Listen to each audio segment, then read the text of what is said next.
Welcome to PolyCast, a civilization podcast focused on game strategy. Dan Q. Makalua. The me and team. Ed Jin.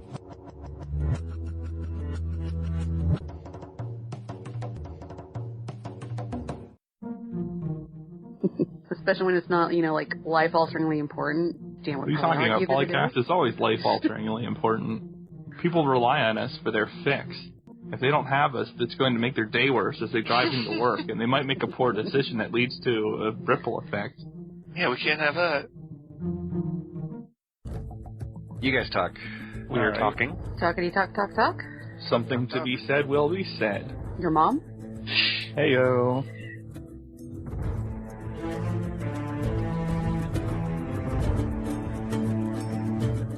A composite show, archive segments from previous episodes that got cut due to time.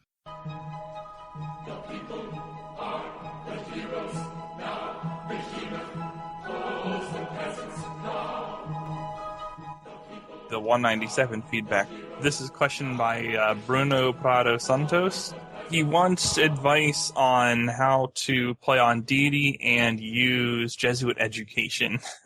That Reformation belief. He says that he sees trouble trying to play piety on deity, but that's mostly laziness. I don't think that's true, actually. I think that piety is actually not as good, but hey. I don't know if I would go piety on anything over Emperor unless I was like Byzantium or maybe the Mayans. Yeah. I mean, I think that's the problem here. You're giving up a lot with traditions, opener. Even liberty. Or maybe the Celts as well. Yeah, or liberty. I mean, relative to those two, it's just not there. And I honestly think honor's a stronger tree than piety. Honor is the only tree to take. You know how I feel about this, but that's besides the honor. point. Honor into autocracy. Piety just doesn't give you enough, I think. I think it gives you bonuses for religion, but again, once you hit anything over emperor, it's kind of hard to have your own religion. That's the other thing. Are you going to be able to get Jesuit education reliably on deity? I mean, even if you get to the Reformation belief, if you go piety, your religion's going to be fairly strong-ish, but don't really have the infrastructure that you would have gotten with tradition or liberty to be able to make as good of use of whatever Reformation belief you get, whether that be Jesuit education, sacred sites, whatever. It's interesting. Actually, since Brave New World and the Reformation belief going down the piety tree, and in order to get to piety, you have to first adopt piety. It's the very last one, so you need to adopt 4 specific piety policies plus piety itself. I typically go tradition first, and then I go piety. The reason I am doing that is because, yes, I am pushing for a religion.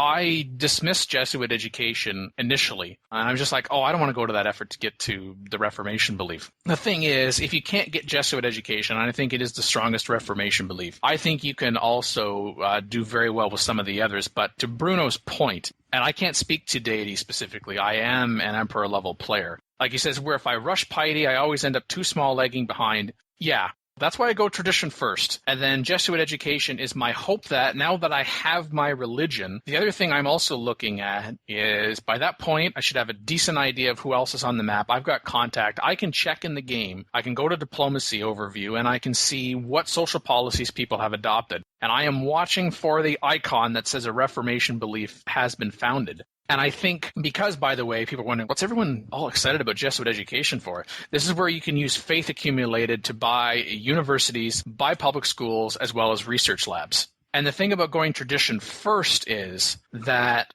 if you're able to get your cities large, they're growing, which means that, okay, they've got the library, more population means more science work, which means you're going to be able to get to education first, which would allow you to, once you've adopted Jesuit education, to actually instant buy universities. You're accumulating that faith, so whatever your pantheon is and whatever other beliefs you adopted to continue to increase your faith output, if your city is large enough, then being able to buy that university with faith can be extremely powerful to allow you to, if not recover the gap, but maybe push yourself ahead with AIs that are able to grow generally that much more quickly than you because they have what we affectionately refer to on PolyCast as derp bonuses. And because you're able to buy that instantly with faith, you don't have to construct the university yourself. You don't have to use production. You don't have to use gold. You can use that for some other reason, even if it is only your capital, because not only do you have the instant boost from universities, but if you've gone tradition and you've otherwise worked your land and you have sufficient population, then you can work those 2 specialists in universities, and then in your particularly large university centers, probably your capital, which also had your national college, then you can get yourself your public school, which gives you another science specialist and another science boost, and then later on a research lab, which also gives you another science specialist. And you have sufficiently large cities and large number of cities that can make up a very substantial science output. And science is king. First off, get you in the game, and then to keep you in the game. So I think whether you're talking about Emperor or higher level difficulty, rushing piety right away, I wouldn't generally recommend that unless you're maybe having a civilization that tends to grow crazy anyway. Like, I can't even believe I'm going to say this, India. I actually like India. I know, I'm like the only person in the world. Best ICS Civ. Fantastic late game warmongers. They can take those giant cities and not have any happiness problems. As long as you're able to get a religion, and at some point in the game you might have to recognize, and this has happened to me, I've started to go down piety, and then I'm realizing, oh, Jesuit education has been taken, and then I'm looking at what else is still available for a Reformation belief. And you're going to have to start making the call, well, is there something else that's worthwhile going for? Is there any point in adopting a Reformation belief? If you're able to get yourself tradition, you're able to expand either through conquest or peacefully and get really large cities out there. Jesuit education can be really powerful, and you're already in a decent position to be able to defend yourself, if not go on the offensive before Jesuit education. And then that's just going to help you set yourself up for the middle to later game afterwards. So I think it is possible. I think you can still be competitive by the time you get to the Reformation belief, but it's that snowball effect. You don't want to be so focused on going piety either from the beginning or not looking at other policies, like if not tradition, then maybe you would rather have a larger empire. Hey, I need to settle this freaking territory because I'm right beside the frickin' Shoshone, so I got to worry about having multiple smaller cities than a few larger ones to stop them from expanding. Okay, then maybe liberty, then piety. You don't have to worry about choosing a frickin' social policy and then choosing another one and it cancels all that other stuff out of that policy. Man, that was so annoying. People remember that. Like, oh no, you can't have piety and rationalism.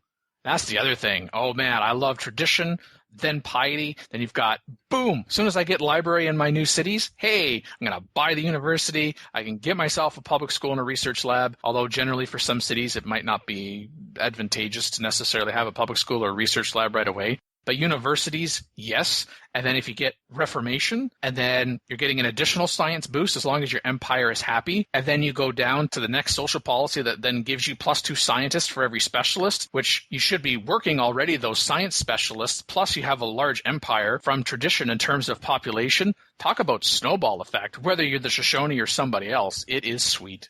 I think the biggest problem with piety is the fact that it's so reliant on going with another social policy tree. Again, like you said, to get tradition to compensate for what piety lacks, or getting liberty to compensate for what piety lacks. Because you could still easily get a religion with tradition or liberty. Maybe not so much honor because you're trying to kill things. But I think with tradition's boosts to the capital, you can get the shrine up faster, you can get temple up faster. You have your culture buildings already in your first 4 cities, so you don't have to worry about that. I think piety is lacking a little bit in terms of getting to the Reformation belief. I think it's kind of hard to get there. And you're losing out on the growth, the happiness, the gold, the production that you could have gotten if you went liberty or tradition. Oh, yeah, absolutely. I don't know if a Reformation belief makes up for it. I mean, the Reformation beliefs are fantastic. Jesuit education is probably the best. Sacred Sites is good. I mean, I'm a fan of Glory of God. I think that's what it is, where you can buy any great person. Starting in the industrial era, yes. I don't know if it's worth it, because let's say I finish tradition. I can buy great engineers and just rush wonders. Or if I go liberty, I kind of set myself up for more of an expansive empire in which I can produce more shrines and get more faith. And I don't know if going Jesuit education and buying your universities, public schools, and research labs makes up for the difficulty that you've kind of set yourself in with going piety first.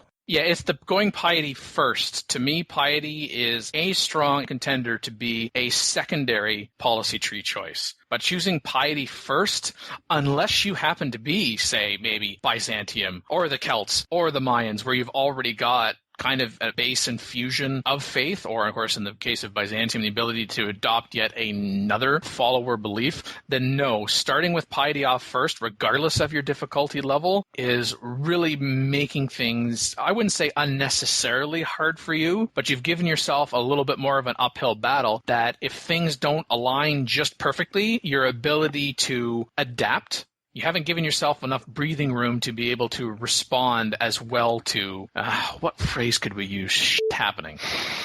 Okay, I've gone either liberty or tradition, and then I would say, okay, so now as a second tier, is it going to be piety or is it going to be honor? I know there's patronage there too, but... I was going to say, I would almost rather go patronage or aesthetics.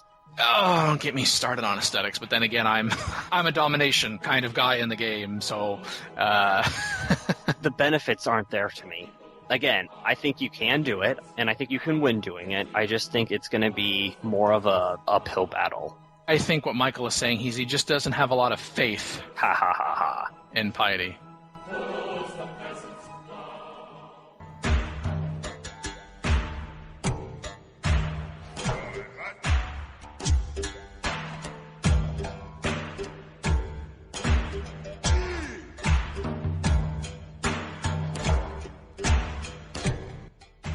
Recorded for episode 193 with Makalua, the Mian team, Mad Jin, Alpha Shard, and Raisant.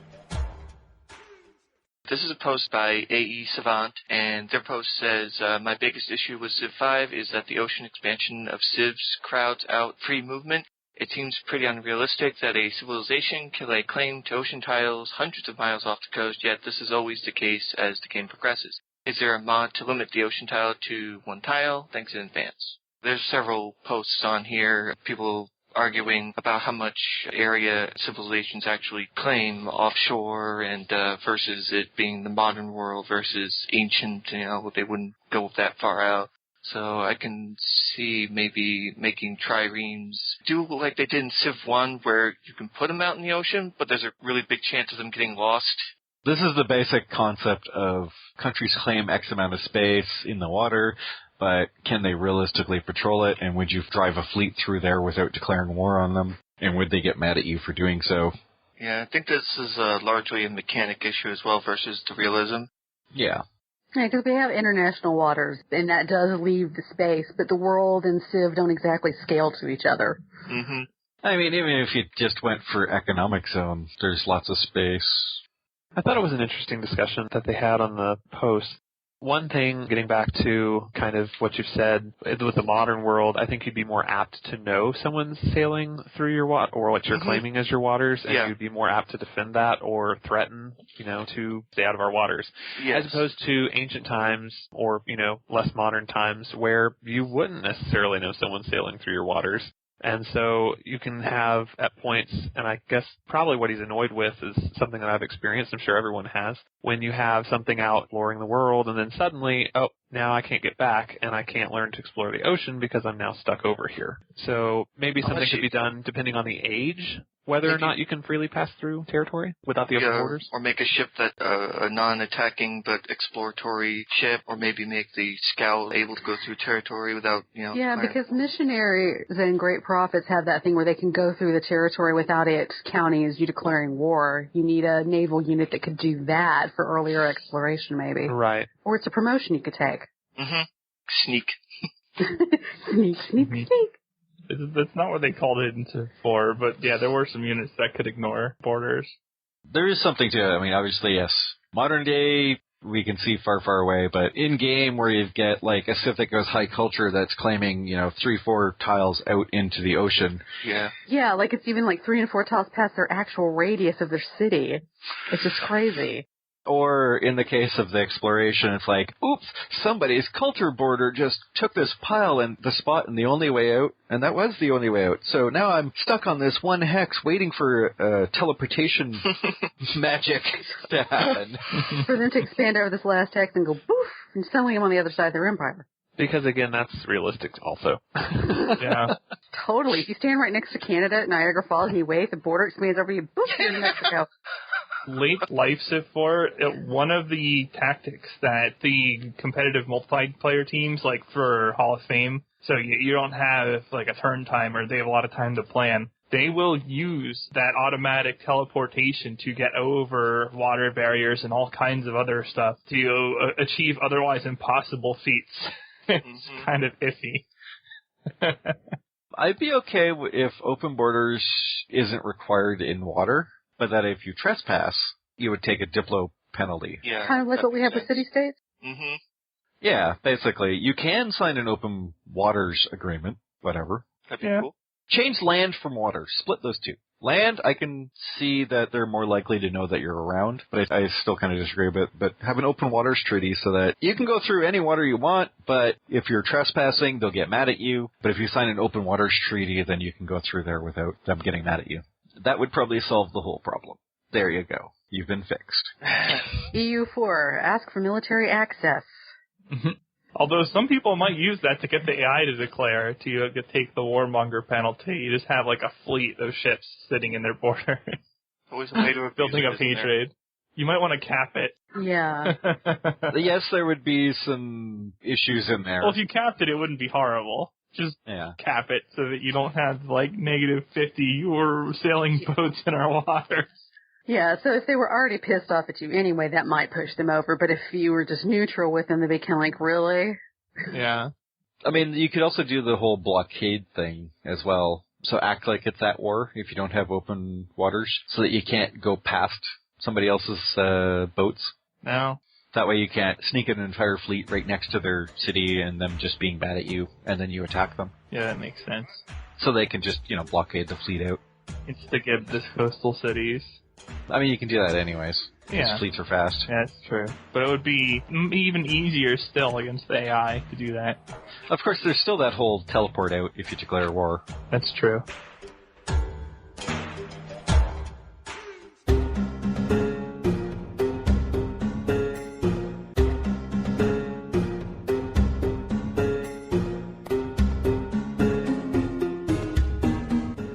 Recorded for episode 192 with Dan Q, Magalua, the main team, Majin, and T. Pangolin. The National College topics, 2 of them. They are not solely related here.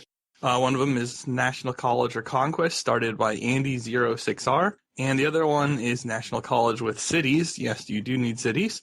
Started by Hirsch. I think we will first go with the National College or Conquest. So this is a dilemma that often happens in my games, especially if I go Liberty and I'm looking for advice. You're scouting and find the enemy capital is close to you. You forward settle them. You have a decision to make. Do you go National College and let the capital strength increase, or do you divert your attack and kill them with a late ancient early classical army? The general consensus seems to be National College, if you do have other people who will know that you slaughtered them.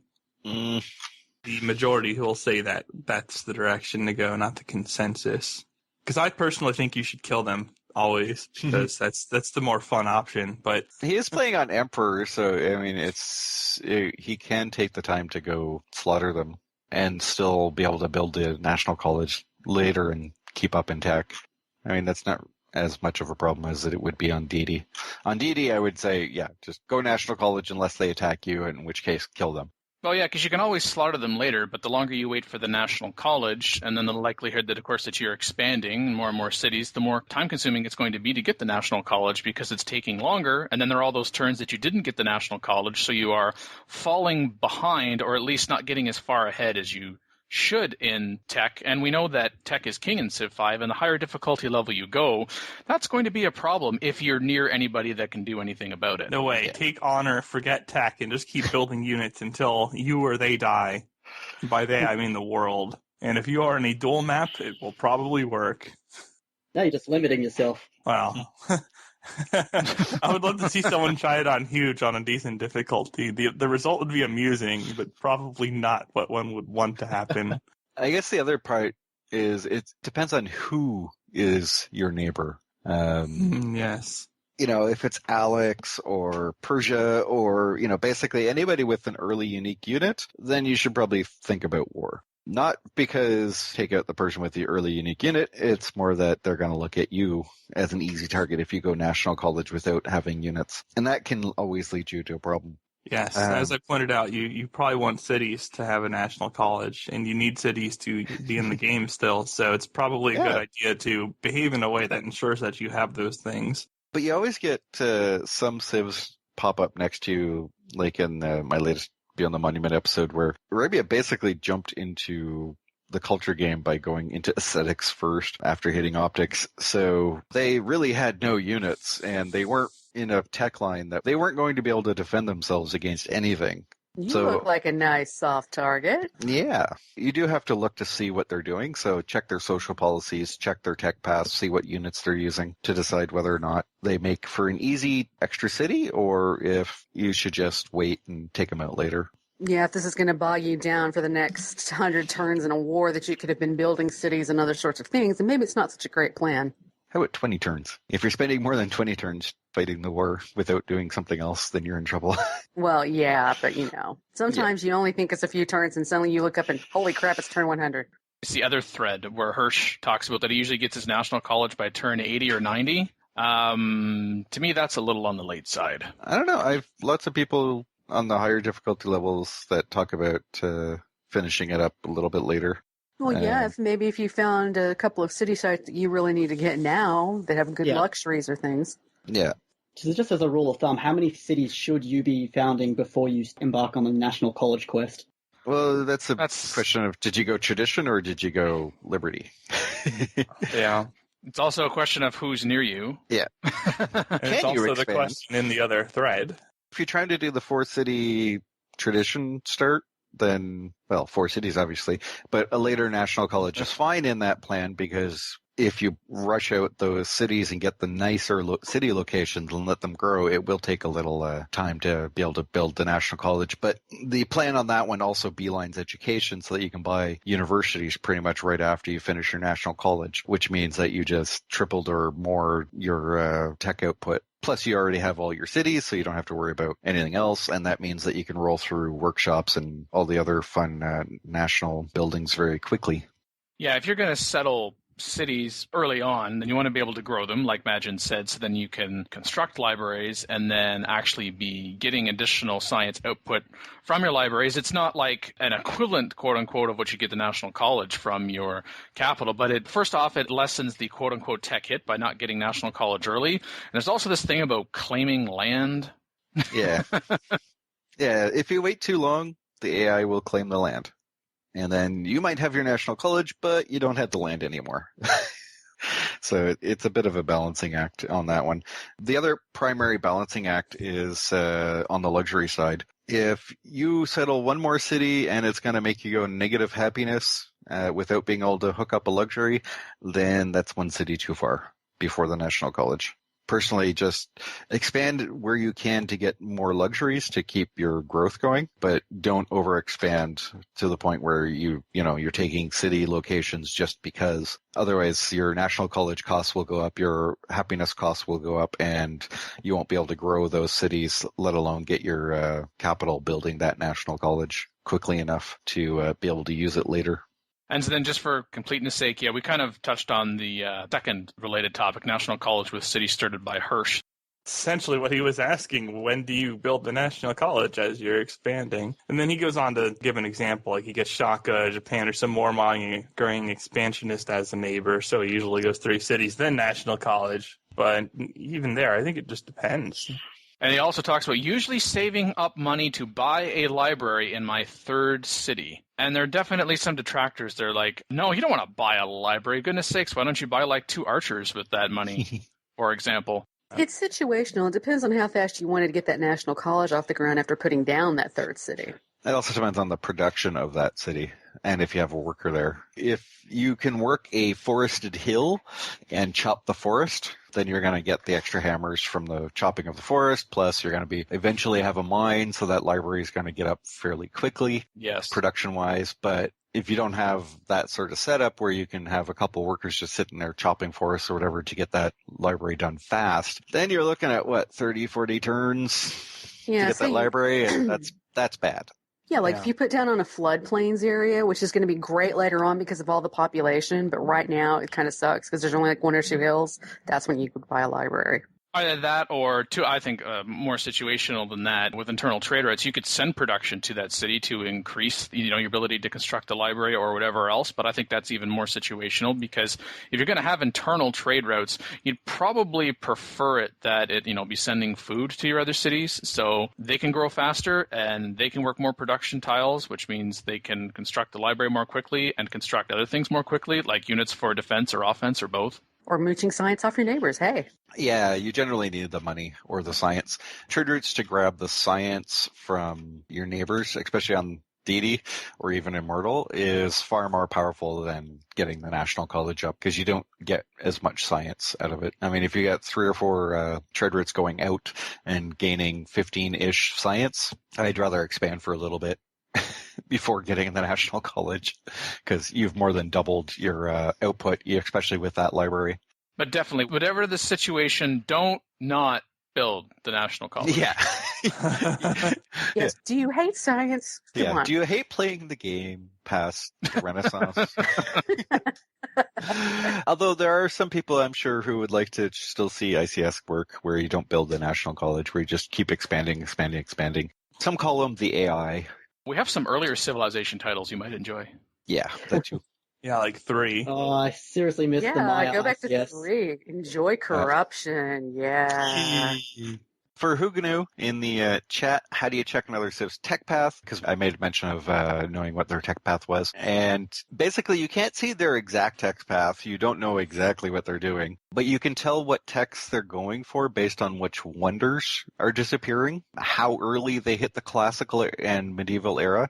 If you see a Civ hit the medieval era extremely early in the game, then they went theology because that's the fastest tech path there. If somebody hit classical very early in the game, then they went optics, which is the fastest way to get to classical, or they use the Great Library. Otherwise, other ways you can do it is to see what luxuries they have access to, because if they have the luxuries available for trade, then that means they have the tech already, plus they've improved it, so you know that they've gone down that tech path, et cetera, et cetera. So there's lots of little things, including what units they're fielding. Yep. So there's lots of little ways for you to see what direction their tech path is taking them. Plus there's just generic guesswork, as in, if you see them going piety, there's a good chance they're going theology, because they just all seem to want to go that way when they go piety. One of the things that I keep seeing on all these threads, and it's usual advice, but doesn't quite work so much after Brave New World, the constant, buy this, buy that, sell your luxuries and buy this. Well, you don't necessarily get so many friends out of the AIs anymore to be able to sell everything to them for money.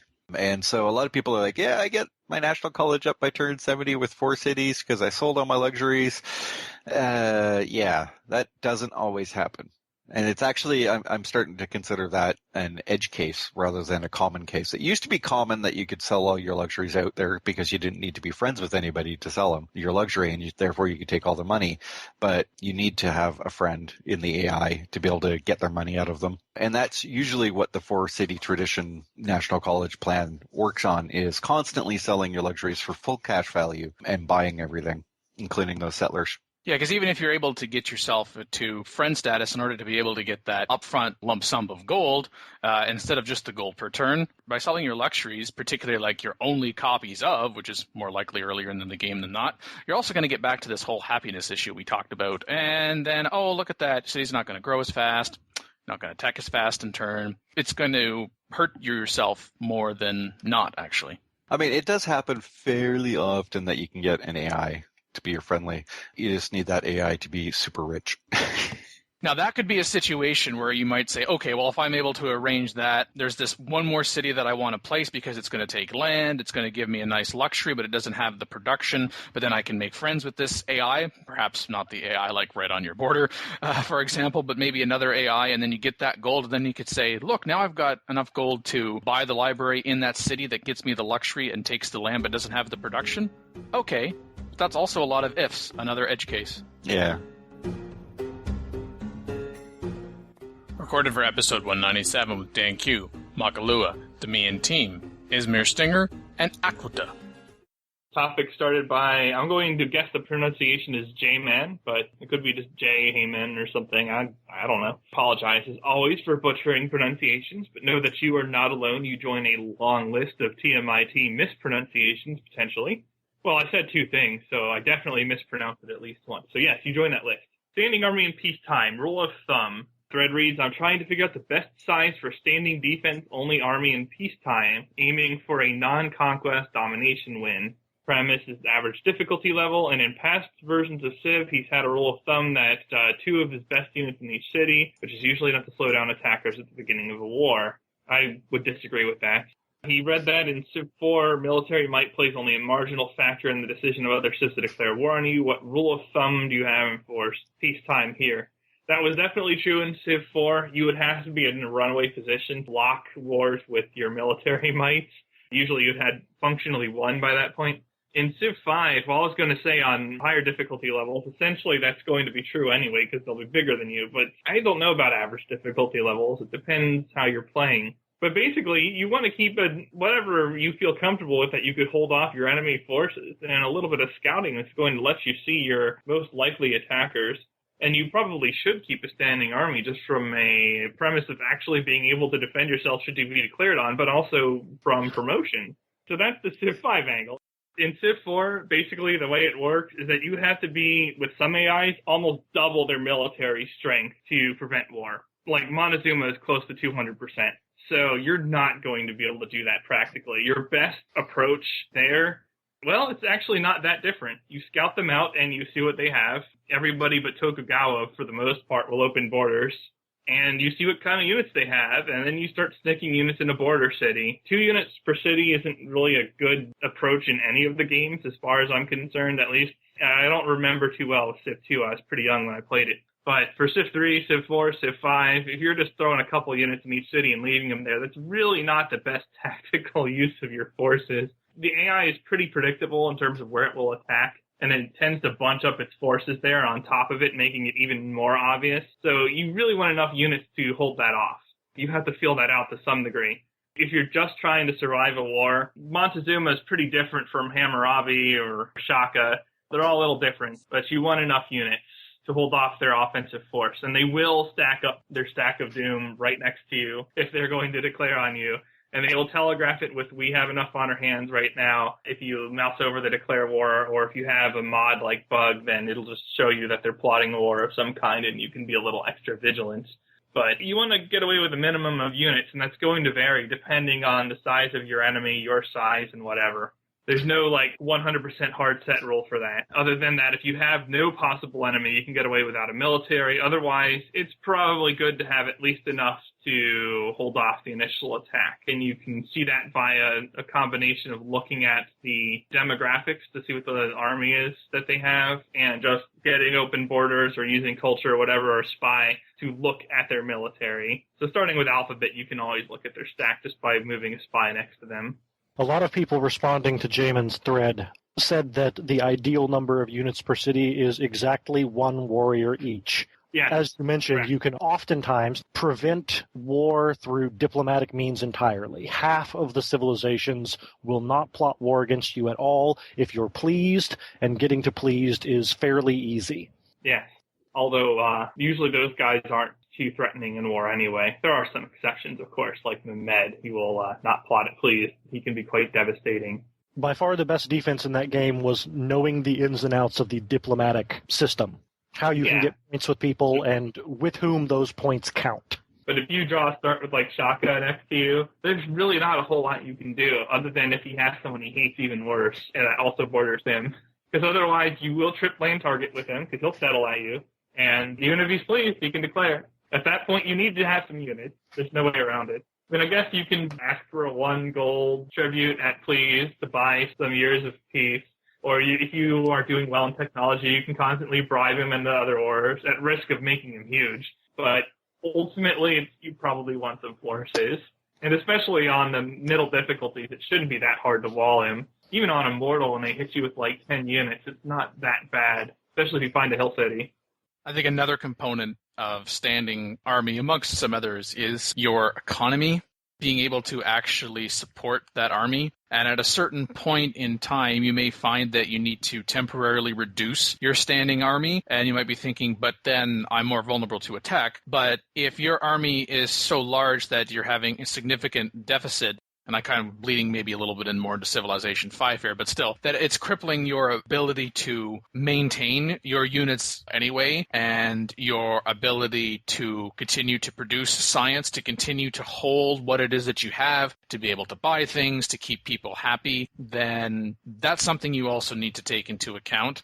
When I see standing army, now maybe this is just me, but I'm thinking just that army. And depending upon the point in the game that you're at, combined with considerations of map type, as well as your neighbors, there's also like standing army and standing air force in peacetime. And I guess this kind of maybe bleeds even more into Civilization 5. If it's later on and you've gotten to the point where you do have air units, then you can cut back to some degree, particularly when he's saying, right, that this is for defensive purposes. He's aiming for a non-conquest and domination win. So if you give yourself air superiority, then you're not going to need to worry about the standing army so much. Civ 4 air units cannot kill units, with the exception of like guided missiles and nukes, which are different unit class. So you will want ground forces, definitely. The idea, by the way, was that with this topic, even though it was Civ 4 focused, we would also talk about it with regards to Civilization 5. But I think even with Civ 4 versus Civ 5, it's what is your technological level as compared to your neighbors, or at least those neighbors that are going to be able to do serious damage to you. Because if you have superior technology, but they have superior numbers, you might be in trouble. And that kind of also goes to, oh, your standing army, just have them sitting in cities for happiness purposes. You're going to want to concentrate as much as your army as you possibly can, practically speaking and support-wise, where they're going to be needed for either defensive purposes or even offensive defensive purposes. I've got a really strong military, but they're spread out, and this part of my empire is being attacked. Uh-oh, now I've got to move all of them over there to be able to defend, but by the time I get over there, the AI has already taken multiple cities. They're trenched in. Maybe those were some of my really good production cities. Now what the heck am I going to do? So you really got to have a sense of the lay of the land, where you are relative to your neighbors, your technology, your map type. Yeah, this really goes to there is no one answer for this. Yeah, and something I would like to point out that's a big difference between the two games, though, and that's the cost of a standing army in each one. With the base supply of the armies in Civ 4, you can afford much. Well, I mean, it's a Stack of Doom game, not a Carpet of Doom game. It doesn't have the 1 unit per tile restriction. But on top of that, it's much less expensive to field an army in Civ 4 versus 5 due to the free supply you get and just that it's designed around allowing huge forces. I would routinely have 100 to 200 units in Civ 4 late game on Immortal. And yeah, it was a drain on the economy, but it wasn't even an entire slider tick to field 200 forces. Comparing that to fielding a large army in Civ 5, it can get very expensive quickly to the point where it's forcing you to materially cut back on other things. Whereas in Civ 4, with the ways you can get gold from selling technologies and all the other ways you can get gold, it really wasn't that big of a deal to field very large armies, and one of the most common rookie mistakes in Civ 4 was to underbuild their military, just because it's hard to quantify the payback for it compared to buildings. You know, you can get out an Excel spreadsheet and quantify the payback time of the different buildings against your tile improvements, but with military, you always had some RNG noise there, and not to mention how quickly you could conquer things, whatever. It became much more difficult. But value proposition-wise, units are extremely powerful in Civ 4, and they're not nearly as costly as in Civ 5 either. You're going to lean a lot heavier on building military over alternatives in Civ 4 as a result. Yeah, Civ 5 is a completely different game than Civ 4, especially when it comes to the standing army. Yeah. Just the cost in mid-game around like turn 120, 130 is 2 gold per turn per unit. If you have a tiny military, say 10 units, that's 20 gold per turn. 20 gold per turn in the Renaissance is a huge amount of money. You can bribe maybe 2 AI to do whatever you want with it. You can like buy a couple of buildings. You can do a whole ton of things with that money. And you also save on hammers if you just don't have a military at all. So even on daily level, I think a standing army is one of the most inefficient things that you can have. And I'm going to differentiate that from a defensive army and an aggressive army. So a defensive army is when you know you're about to be attacked. He has the red marks, he covets your land, you've trapped him. He's going to attack. You know this. He's like not sending you trade routes even though you're his only trading partner. Like that's the biggest red flag. If he would rather trade with like a city-state than you know you're getting attacked. And in that case, you kind of have to have a defensive army or else you're going to die. But short of that, if you can just anticipate what the AI is going to do, you don't need an army at all on deity level. I would say at least 90% of the time. A standing army is more of a crutch. It's safe because if you have one and the AI attacks, you're still sort of fine. But if you can just read like 20 turns ahead when the AI is going to attack you, then you can build the defensive army at the time when you actually need it and save on all this gold upkeep and save on all the hammers and have like very modern units for whatever time period you need the defense in. And the other option is an aggressive army, which you don't have to take over anything. You don't have to have expansionist policies, but you can pillage for gold. You can attack people for Diplo with other nations. There's usually one civilization that everyone hates. So if you just like attack them a little, like kill a couple of their units with your army, you get good Diplo modifiers with everyone else, which then gets you better deals, all this good stuff. So there's a use for an aggressive army and a use for a defensive army, but a standing army, fairly a bad play for Civ 5. I don't play Civ 5 that frequently, to say the least. What do you do when you have a well-promoted unit from an early game war then? Well, you can save a couple of well-promoted units, especially if you're going tradition. The free garrison policy is very good because then you have no upkeep. If you had to have a unit and you got involved in some kind of war, or this is just one of your earliest units and it's just been through a lot, you can keep them with tradition, or even on Liberty or like Piety start, a small drain on your economy because you can't just build that unit again. But for most of your army, you should disband it. That's kind of a radical idea, I think, that people don't usually do. But after I do a composite bow rush, I'm not doing tradition, or after even an artillery rush, I would just disband my army, almost all of my army, because I've established this diplomatic position where I know I'm not going to get attacked. And so this army just costs gold, just standing there. It's going to cost gold to upgrade. The only use for these extra units at that point is that you can reserve archaeology spots, which is really nice. So as soon as you discover archaeology, you can just plant these units all over the world until your archaeologists actually get there. But besides that, I mean, after the scouting portion, just don't see a lot of use for units in a peaceful game. Recorded for episode 202 with Dan Q, Makalua, the Mian team, Matt Jin, and Reddish Raq. We have some Venice over on Mega Bear's fan site. He gets into the details of the history and everything like that. So, yes, Venice is a city-state, or at least used to be a city-state before getting added in the recent expansion. For the unique ability, I love how the unique ability starts with negatives. It's like, you can't gain settlers or annex cities. Well, that's a good unique start. Everything's bad. But otherwise, you get double the normal number of trade routes. And that includes from alternate sources, not just from the trade routes that you get through tech. That if you do get the wonders that provide you the extra trade routes, then you do get the extra. And then you do get double of that. And you do get a Merchant of Venice, which is your unique merchant for stealing city-states. You get that off your optics, and of course, you're able to buy things in puppeted cities, unlike everybody else. So you can buy buildings and or units in puppet cities, because your entire empire is going to be a puppet. But otherwise, don't lose the capital. He puts a little detail in here. Don't lose your capital, because if your capital moved to another puppeted city, and because you can't annex, the new capital is not annexed and still a puppet. So no wonders or archaeologists may be built in any city at that point, since everything is a puppet. He's considered it a bug or other such things. Although he does actually talk about auto-annex glitch, but pretty sure that that bug got fixed a long time ago. I can speak from personal experience. It does rear its ugly head now and again. In single-player and multiplayer, there doesn't seem to be any rhyme or reason to it. So, yeah, it's a fair point on his part, I'd say, to mention it. Protect your capital at all costs, and then go out and use your Merchants of Venice and steal all the city-states. Ha ha ha. And protect your trade routes at all costs. Yeah, because if you should trade all your trade stuff, then you're going to be broke and hurt a lot. So, yes, trade is important to you. Trade routes are important to you. Don't let the barbs go eat your trade routes, especially all 20 of them, because then they'll have an army and they'll come for you. Bad barbs, bad barbs. What you gonna do? They're not even really people, so you don't have to worry about it. Oh. Trollolol.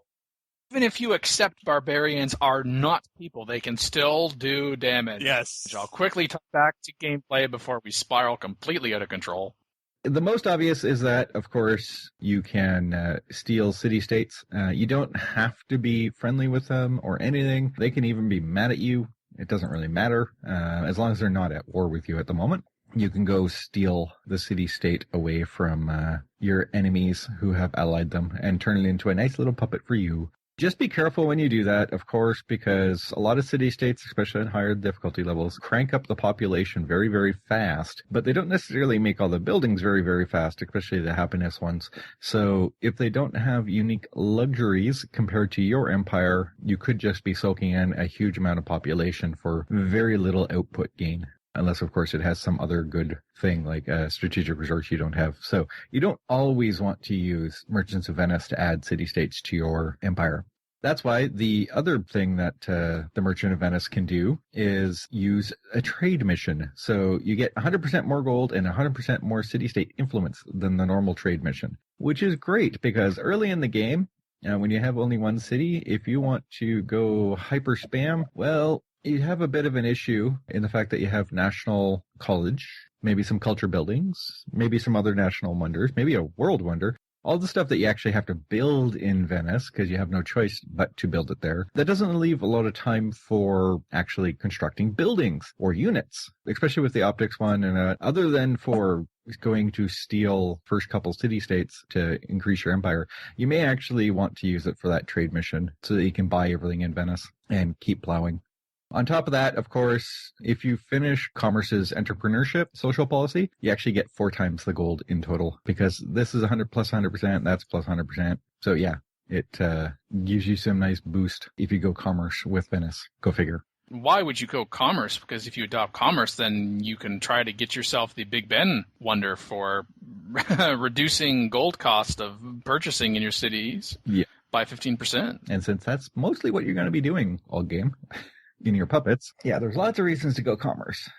And there's lots of sense to construct those national wonders as soon as possible with your capital, seeing as how you can build it. You can only build it, you can't buy it, you can't build it in any of your other cities, and you can be using the gold to buy those buildings and buy those units. Yeah.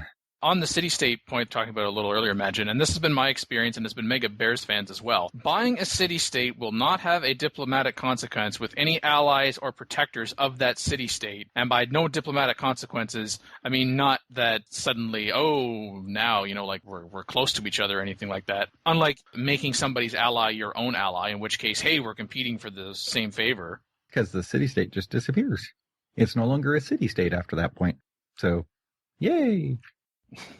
I don't think it should be that there aren't any diplomatic consequences. But yeah, it makes sense in that respect why there is not, because that's how the game treats it. It's a peaceful annexation, just like Austria's diplomatic marriage, whereas they will get mad if you, not so peacefully take it over.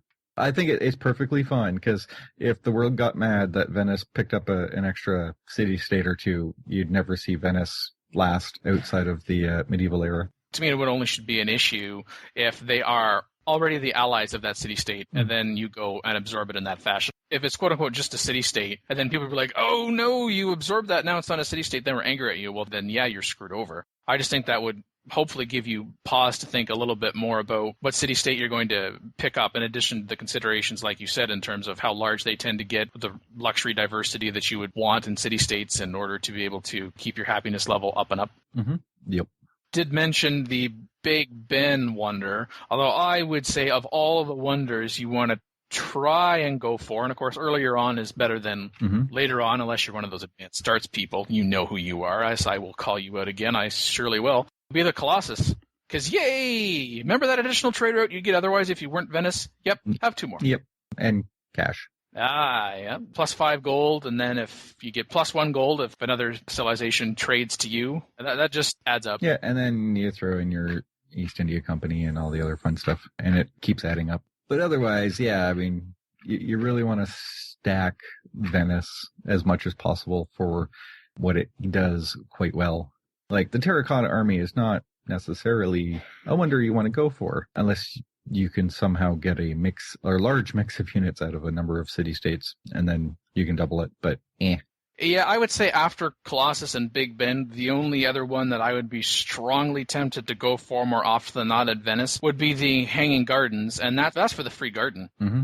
But in part for the plus 25% great person generation, which you probably want to be pushing. I don't know, great merchants. I don't know why. Mm-hmm. Just a thought. And then also the plus food. So then you can, of course, grow even larger. And seeing as how this would be your capital, and it's the one city that you have some more control over as compared to your puppets, that would be quite strong. Now, Mega Bears fan makes arguments for the Porcelain Tower, Great Lighthouse, and Petra as well. And I think those are far more situational, especially Petra and Great Lighthouse. Porcelain Tower is like kind of in the middle, because by the point that you can get that and it requires you to adopt rationalism, I guess it really depends how many friends you still have on the planet to be able to enter research agreements into, quite honestly.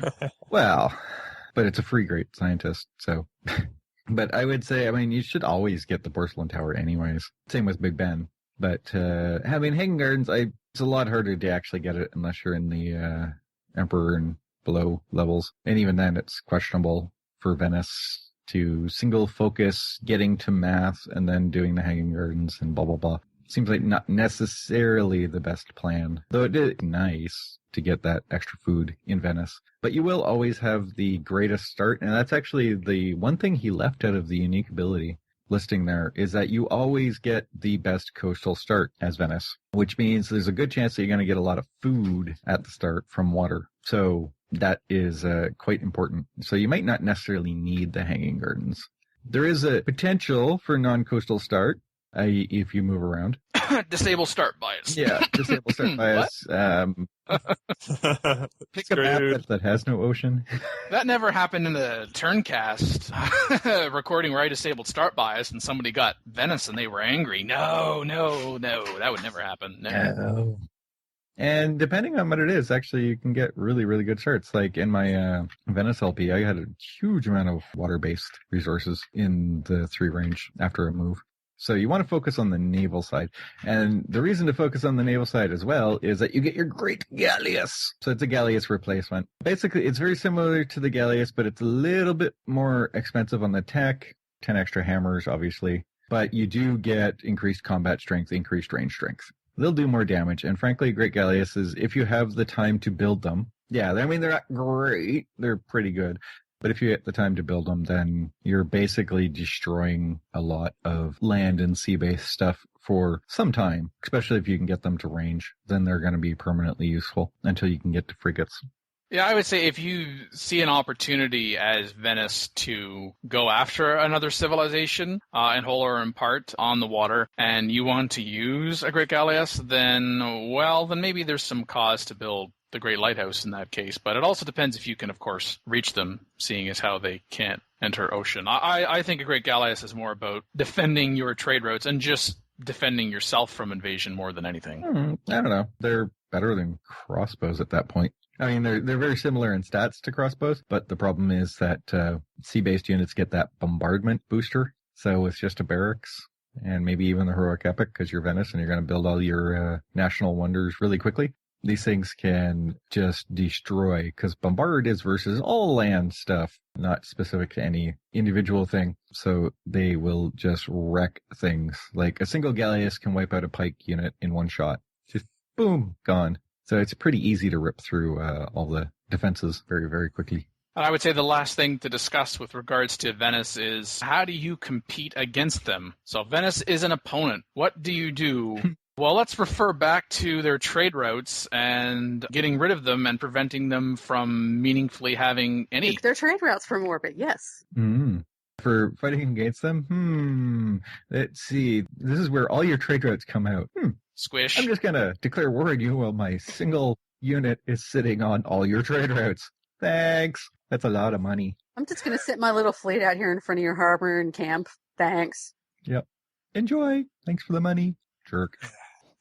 Hey, look, you get to be a puppet too. Thank you for leaving your estate to me in your will. Hey, look, you can only build one thing at a time. Yep. Basically, when it's AI controlled, just don't let them get too many puppets and get rolling that way, because they will get very, very spammy, especially if they go commerce with the LKs.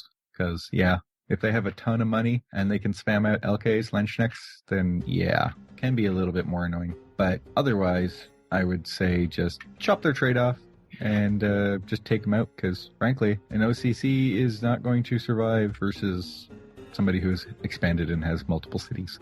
And come by land, of course, not by sea, unless you already have frigates.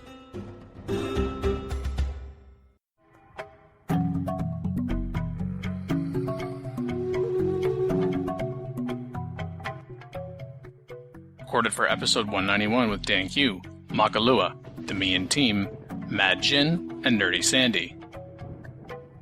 Great Scout War. This one was really interesting. I'm not sure who actually created this set of images. It's not attributed, but the idea is to actually do just sort of a Pangea map, kind of cluster all of the civs close together and build only scouts. And basically run around with your scouts, get promotions and whatever, and use that to actually take down all of the other civs. Through a series of sort of images, he takes out Incas, Korea, London, and then takes out Theo. So this is interesting because when you finally scroll all the way down to the end, you realize that he was playing on settler difficulty, I believe. Well, obviously. Yeah, I don't think that would work on this difficulty level. Exactly. It's a compelling idea. I mean, it looks like it might be fun just to fart around once and play with it. But for the most part, I don't really see this as a viable option. I mean, some other folks are bringing up in comments that maybe you could use them as sort of, I guess, space blockers, putting them in front of ranged units as you move around the map. Since they have such cheap production and you can force a swordsman to sit there and waste turns chopping away at 3 sets of scouts. Plus they have movement. But given the zone of control and other issues, I think that advantage kind of goes away very quickly. You very quickly get to the point where anything that you would try to shield against the scout is going to be dead fast. Exactly. Not to mention, scouts actually get promotions for increasing their defensive strength. Mm-hmm. So they can be harder and harder and harder to kill. And I'm noticing somewhere along the way, he's got a composite bow in there. Yeah. So even though, yes, the archer he says the archer was an upgraded scout, but he did upgrade the upgraded scout into a composite bow. So technically he was starting to cheat at that point. And I see a warrior in the picture when he's surrounding Theo. Who really took the city? Probably the starting warrior, but yeah, it's there. Yep. And he also had a statue of Zeus. Yeah, well, that's fine. Statue of Zeus and a bunch of other stuff, but It comes to a point where you have to swarm so many around that you just can't really, you get hampered by your own units. And to be clear, for anybody who doesn't pay attention to the actual image, he is using Japan with Bushido, so the scouts are always strong. Using the term loosely, of course. Yes. That's right, and he doesn't actually point that out in the commentary. Yeah. Maybe he felt it was self-evident. Well, no, I mean, it is self-evident that he was using Japan. Yes, but what I'm saying is, for someone who's looking at it, people might not be that familiar with Japan. They don't play with them very much, and it's like, or they just look at it, it's like, yeah, Japan, but they don't get the significance of using Japan for this. And yes, ECAT, if he wants to properly call it a challenge and say that he actually only used scouts, he should have deleted his initial warrior. And he does also even say, after one failed attempt at the challenge, so it didn't actually even happen the first time. Like, honestly, I kind of look at this and I'm like, scrolling through my achievement list, is there one for this? No? Nah, never mind. Moving on. The funniest part was that early Scout Honor combo was actually semi-viable for the Japanese earlier in the series. Somewhere around beyond settler level? Yeah. At least for not for like the whole game, but viable earlier, before composite bows, I think. Yeah, just like going on a rampage with mounted units and only mounted units across the continent. Companion cavalry before the first patches. Oh my god. Oh, I did appreciate the humor. Caption under Sweet Victory, small map, Pangea, DD difficulty. Nah, it was Settler. Had you there for a second, though. It's like, no, you didn't. But... Well, people that aren't as familiar, maybe.